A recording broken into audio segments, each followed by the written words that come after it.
Knowledge, version 1.3 by Jesse Ray Nichols, read by the author. A brief overview. What infinite pools do you wish to build a life within? What puddles of joy do you wish to play in? Knowledge is a type of information that people create by solving problems, not just within a laboratory or in some crucial experiment, but within the lives of you, me, and every other person. This process of creativity brings us closer to understanding reality and making progress. The structure of knowledge follows a pattern not only similar to Charles Darwin's biological evolution, but is itself a part of the modern idea of evolution.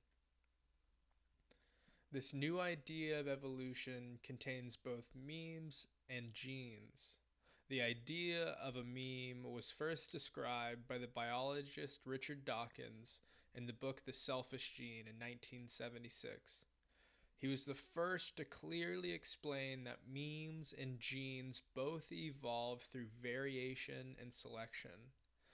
The structure of the evolution of memes, of ideas, and the evolution of genes both create knowledge. This idea was later connected to a larger framework in David Deutsch's book, The Fabric of Reality, 1996, where he connected the ideas of the evolution of memes and genes to the critical problem solving process of how science and reason in general work. This frame of evolution and knowledge explains that life itself, as we experience it in our minds and that we see in nature, is best characterized by a process of problem solving. Memes evolve faster because they exist in minds and therefore can change at the speed of thought, unlike genes.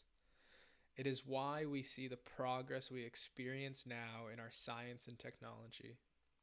We have gone far beyond the bacteria and every other non human animal. We have solved hard problems that have allowed us to travel to space, create health for billions, and invent new forms of art. We are now on the brink of solving extraordinary problems that will showcase the capacity of the mind. In the grand scheme of it all, our culture is still only in its childhood stages. And even though we have solved many great problems, we still have many more problems to play with. Problem solved within the field of knowledge.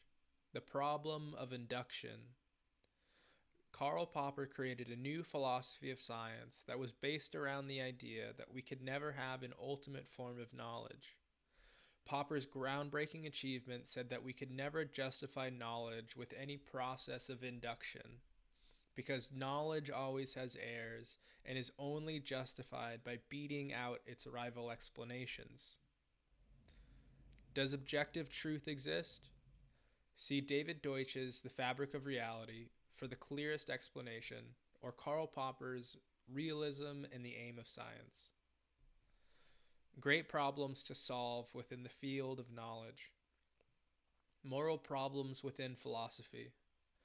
We need more answers to the problem of what to do next, or as Deutsch in the beginning of Infinity has said, moral philosophy addresses the problem of what sort of life to want. Aesthetic problems, creating new explanations of why something is beautiful. Theory of mind, qualia. What is the explanation behind the subjective aspect of our sensations? How can we create artificial general intelligence? How does creativity and free will work at the level of the mind? Knowledge is a toolkit.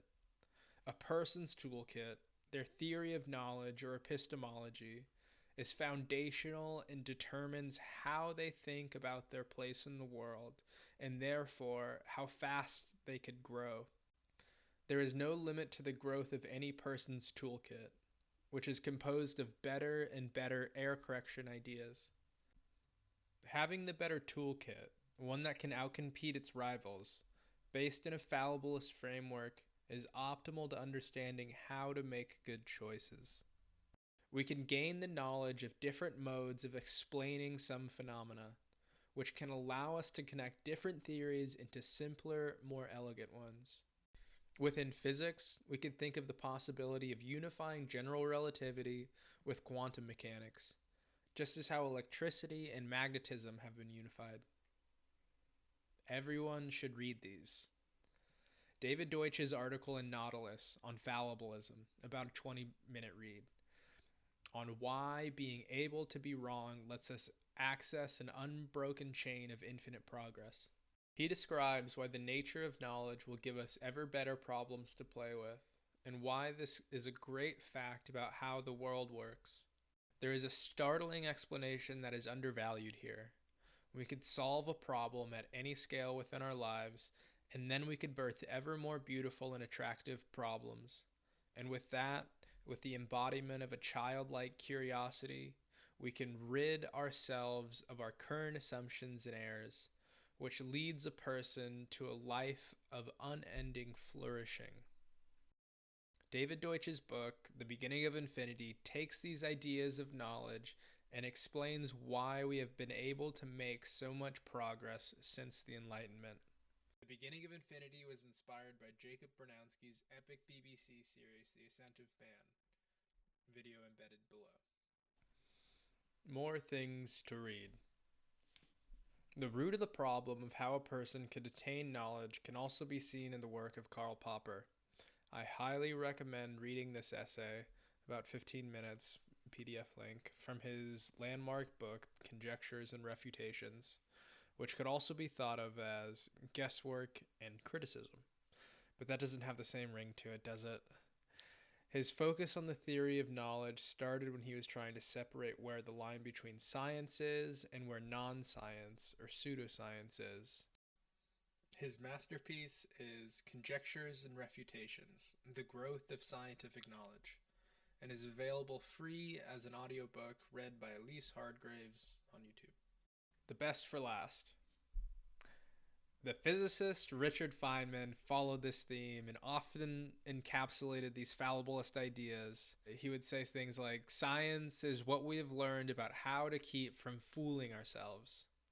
And if you email me, jesseray@infinitedays.org, I might buy you Feynman's audiobook.